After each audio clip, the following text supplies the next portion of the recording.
하나님의 말씀 봅니다. 열왕기상 제2장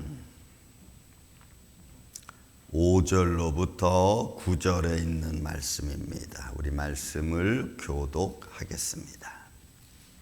열왕기상 제2장 5절로부터 9절에 이르는 말씀. 5절.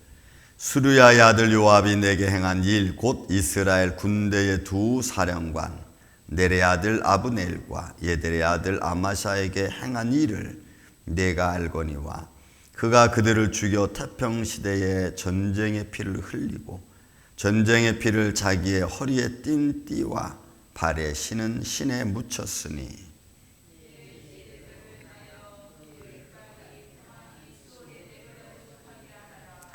마땅히 길르앗 바르실레의 아들들에게 은총을 베풀어 그들이 내 상에서 먹는 자 중에 참여하게 하라. 내가 내 형 압살롬의 낯을 피하여 도망할 때에 그들이 내게 나왔느니라.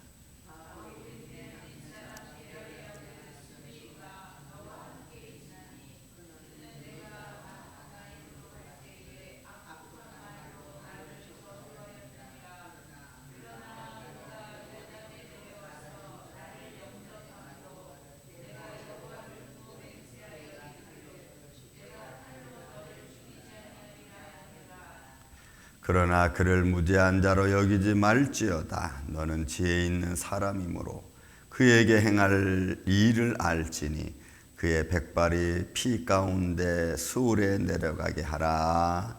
아멘. 자, 오늘 말씀은 이제 다윗이 마지막 죽음을 남겨놓고 아이들에게 유언의 말씀을 남기고 그리고 그가 당한 일들 간에서 주의해야 될 일에 관하여 마지막 남겨놓는 말씀입니다. 어떻게 보면 과거에 지은 죄에 대한 대가에 대한 말씀이기도 합니다. 여러분, 하나님의 가장 큰 아픔은 뭘까? 할 좀 한번 생각해 제가 봤습니다. 물론 하나님의 창조 세계가 죄 가운데 떨어진 것이 가장 아픈 일이기도 하겠지만 저는 그보다 더 큰 일이 있다면 영원하신 하나님, 무소부재하신 하나님이 자신을 자기의 형상과 모양을 닮은 존재들을 위해서 자신을 시간의 틀 속에 갇혀 놓은 것이 아닌가 싶습니다. 영원하신 하나님이 시간의 틀에 자신을 가두셨다. 우리 인생은 뭐 금방금방 어떻게 되는 일도 있겠지만 그러나 그건 극히 작은 일이고 우리는 시간이라는 과정 속에서 살아가고 있기 때문에 지금 내가 잘못한 것이 지금 당장 딱 뭐가 되어질 수도 있겠지만 그러나 그 결과가 나타나려면 시간이 조금 쭉 걸려야 됩니다. 자연은 심고 뿌려서 싹이 나고 그리고 잎이 나고 그리고 줄기가 남아서 열매를 맺고 그리고 또 지고 여러분 시간의 흐름이죠. 그런 시간의 흐름 속에 들어오신 하나님, 저는 그 하나님이 아마 가장 힘들지 않았나 싶습니다. 왜냐하면 인간을 시간 속에 갇혀놓고 그 시간 속에서 그들이 지은 죄에 대한 대가를 받게 하신 하나님, 그리고 그들이 지은 죄의 대가를 받으면서 동시에 그 과정 속에서 영원하신 하나님을 바라보게 하고 영원하신 하나님을 믿게 하는 거기에 뜻과 의미도 담겨져 있죠. 근데 사람은 시간의 흐름 속에서 자기 죄에 대한 대가를 받는다고 생각하지 않고 또 그런 시간의 흐름 속에서 그런 죄의 대가 때문에 영원한 하나님의 나라가 있다는 것을 우리는 기억하지 않는다는 거죠. 이것 또한 이제 모든 결과는 결국 하나님의 마지막 때 나타난 어떤 하나님의 진노의 모습 중에 하나겠죠. 여러분, 이 5절부터 시작해서 9절까지 나와 있는 말씀이 바로 그런 내용들입니다.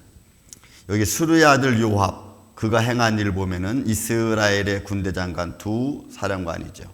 넬의 아들 아브넬, 예델의 아들 아마사를, 여러분 이때는 어느 때냐면 사울 왕이 살아 있을 때, 그리고 얼마 있어서 사울 왕이 죽죠. 그리고 사울 왕 시대의 베냐민 지파와 함께 또 남유다와 함께 살면서 서로 팽팽한 어떤 그 정치적인 압력을 가지고 있습니다. 그래서 좀 화평을 이루려고 이 아브넬과 아마샤가 여러분 다윗 왕을 찾아옵니다.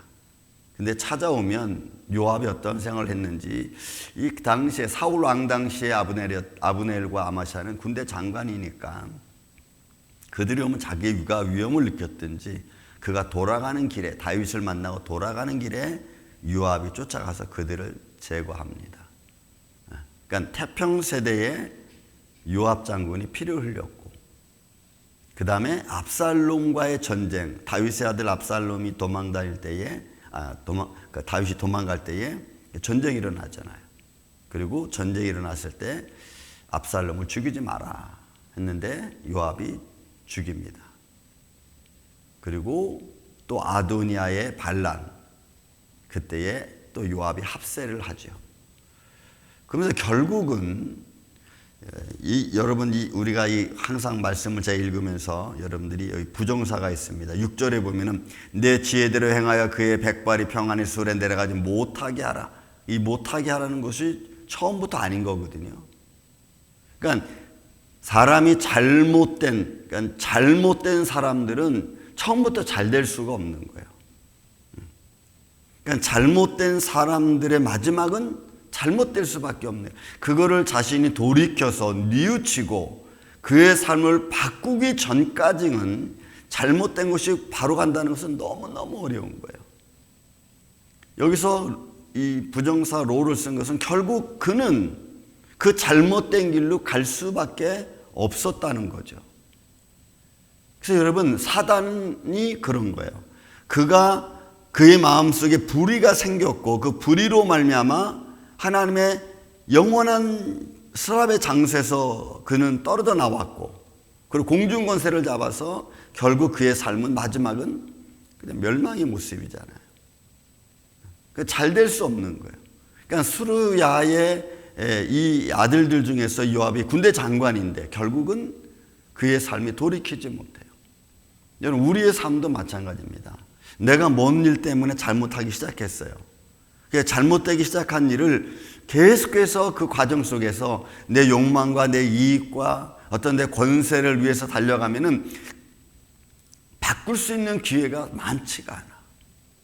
그러니까 사람이 돌이킨다는 것은, 다시 정상으로 돌아온다는 것은 참 어려워요.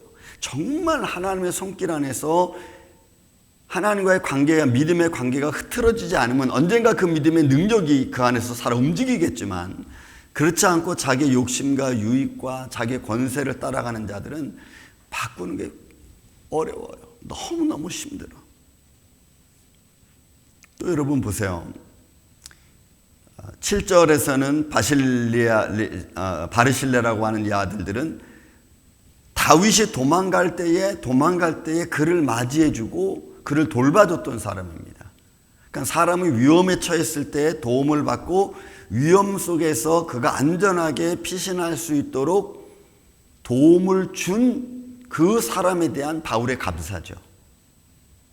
이건 우리의 일상생활 속에서 어찌 보면은 내가 힘들 때 나를 도와줬던 사람, 내가 위급할 때 나에게 손을 내밀었던 사람. 여러분, 저는 교회의 많은 일들을 제가 처리하고 지나온 시간들을 보면은 목회자들이 동일하게 이야기하는 말이 있어요. 목회자들이 동일하게 이야기해요. 그분이 많은 일을 하고 안 하고의 문제가 아니고 끝까지 자리를 지켜준 사람에 대한 감사의 마음은 모든 목회자들이 똑같이 가지고 있는 것 중에 하나예요. 그 목회자가 힘들 때 묵묵히 앉아서 기도해 준 사람, 자리를 지켜준 사람. 여러분, 하나님은 우리를 향해서 뭘 기대하시겠어요? 하나님의 기대는 우리를 향한 하나님의 기대는 뭘까요? 내가 아무리 힘들고 어려워도, 그죠? 그 상황 속에서 영원하신 하나님, 전능하신 하나님을 잃어버리지 않는 거죠. 그래서 여러분, 순교자들이 값진 것 중에 하나가 뭐냐면 그들의 그 육신적인 고통, 영적인 고통, 삶의 고통, 어려운 모든 과정 속에서도 이 과정을 이렇게 이끌어 가시는 것에 대한 부정적인 게 아니고 그 속에서 역사하시는 하나님의 손길을 끝까지 의지한다는 거예요. 왜? 그건 사람의 삶으로서는 어렵고 힘든 거거든. 여러분, 어렵고 힘들지 않은 사람이 어디 있습니까? 정신적으로 피곤치 않은 사람이 어디 있습니까? 근데 그런 과정 속에서 하나님의 돌보심, 하나님이 나를 지켜주심을 잃어버리지 않는 거예요. 그래서 끊임없이 그분을, 하나님을 찾아가는 거지. 그 찾아가는 믿음, 하나님이 보시기에는 너무너무 감사하고 좋은 거죠. 또 그런 모습에서 사단은 울분을 터뜨리는 거죠. 이런 상황에서 제가 하나님을 싫어하고 하나님을 원망하고 하나님을 떠나가야 되는데 떠나가지 않거든. 욥의 위대함이 거기에 있잖아요. 여러분, 저나 여러분이나 똑같습니다. 저도 여러분 믿음이 크지 않아요. 하나, 내가 부정할 수 없는 하나님, 살아계신 하나님을 그냥 끝까지 붙들 뿐이에요. 그냥 저도 어떨 때는 너무 힘들면 그냥 바짓가랑이도 붙들고 그냥 있는 거예요. 하나님이 어떻게 하실까? 이 상황에서 하나님 어떻게 보고 계실까? 네, 내가 할 수 있는 일은 없으니까. 이 다윗은 지금 그걸 기억하라는 거예요. 마땅히 길르앗의 바르실레의 아들들에게 은총을 베풀어 그들이 내 상에서 먹는 자 중에 참여하게 하라. 내가 내 형 압살롬의 낯을 피하여 도망할 때 그들이 나와서 내게 나왔느니라. 바울이 베냐민 사람 게라의 아들 시므이. 여러분, 시므이는 누구죠? 압살롬 때 아들에 도망갈 때에 어떻게 했어요? 피를 흘린 자여, 피를 흘린 자여 하면서 다윗을 향하여 저주를 퍼붓잖아요. 그렇게 저주를 퍼붓는 시므이를 향해서 다윗이 한 말은 뭡니까? 내버려 둬라. 하나님이 저의 입을 통해서 그저 나의 연약함을 드러내잖아요. 그러니까 악으로 오는 그런 모습에 다윗은 선으로 대하는 거예요. 하나님이 그를 통해서 그렇게 하신다면 내버려 둬라. 그렇지만 그것은 정당한 게 아니라고 보는 거죠. 그러니까 우리의 삶 속에 어떤 이는 선한 모습으로, 어떤 모습은 좀 악한 모습으로. 그러면 저는 그러죠. 하나님, 사람의 평강을 빼앗아가는 자들을, 사람의 생명과 우리에게 하나님 주신 평강을 깨뜨리고 허무는 자들을 하나님 그냥 가만두지 마십시오. 저는 그런 게 무서운 것 같아요. 편안히 살아가고 있는 사람들을 올무에 빠지게 하는 사람들이 여러분 얼마나 요즘 세상 많습니까? 평안히 살아가는 사람들의 삶을 건드려서 속여서 여러분 막 어두운 구렁텅이에 빠지게 만들고 평강을 잃어버리게 만들고. 하나님, 이런 사람들은 가만히 두지 마십시오. 하나님의 평강을 잃어버리게 하는 사람들입니다. 이렇게 표현합니다.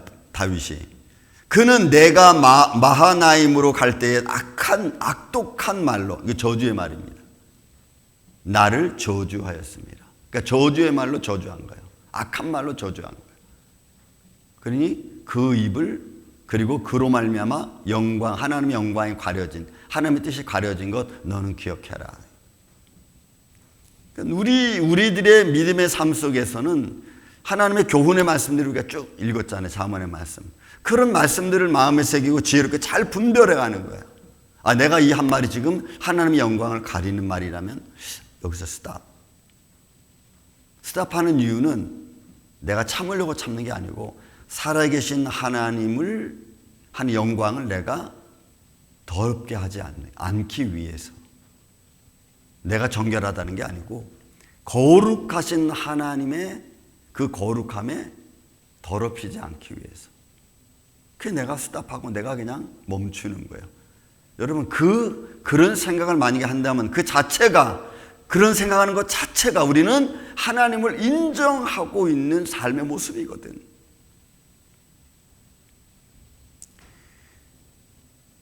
그럼 여러분 9절에 말하면 그러나 그를 무죄한 자로 여기지 말지어다. 너는 지혜 있는 사람이므로 그에게 행할 일을 알지니 그의 백발이 피 가운데 수울에 내려가게 하라. 그러니까 저주의 하나님의 영광을 가린 자들의 받을 형벌은 여러분 또 이곳에 말씀하는 것처럼 그냥 수월에 내려가도록 내버려둬라. 그러니까 여러분 우리가 하루하루를 살아가면서 나에게 주어진 일, 내가 믿음으로 살아가야 되는 현장들, 그 속에서 우리는 잊지 말아야 될 것 중에 하나는 내가 과거에 해놨던 일들로 말미암아 이게 당하는 일인지 아니면 내가 지금 잘못해서 벌어지는 일인지를 잘 분별해서 만약에 과거에 진행되었던 것이라면 하나님 여기서 멈추게 해 주십시오.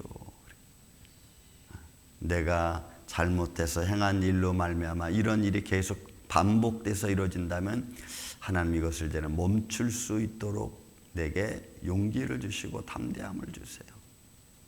그런 지혜로움의 기도가 필요하고 또 앞으로 나아갈 일에 대한 거라면 하나님 나에게 지혜와 명찰을 주셔서 잘 분별해서 하나님의 지혜 합당한 그런 모습에서 내가 실수하지 않도록 하나님의 영광 가리지 않도록 하나님 나를 지켜주세요.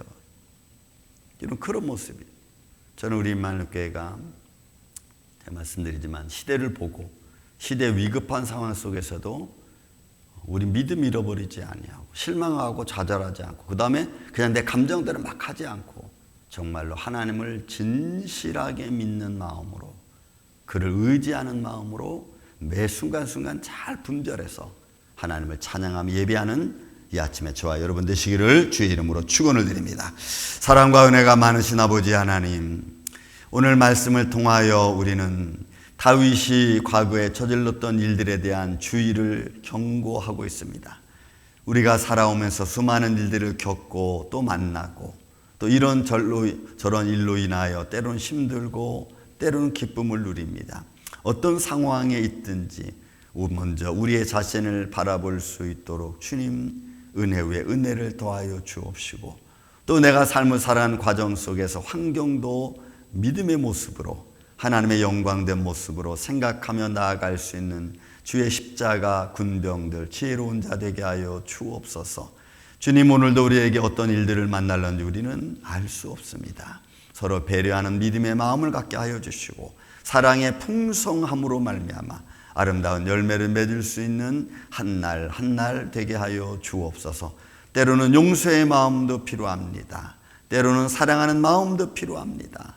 때로는 위로하는 마음도 필요합니다. 주님, 이런 마음 속에서 오늘도 합력하여 선을 이루는 복된 한 날 될 수 있도록 주님 지켜주시옵기를 원하옵고 사랑이 많으신 예수님의 이름으로 기도하옵나이다.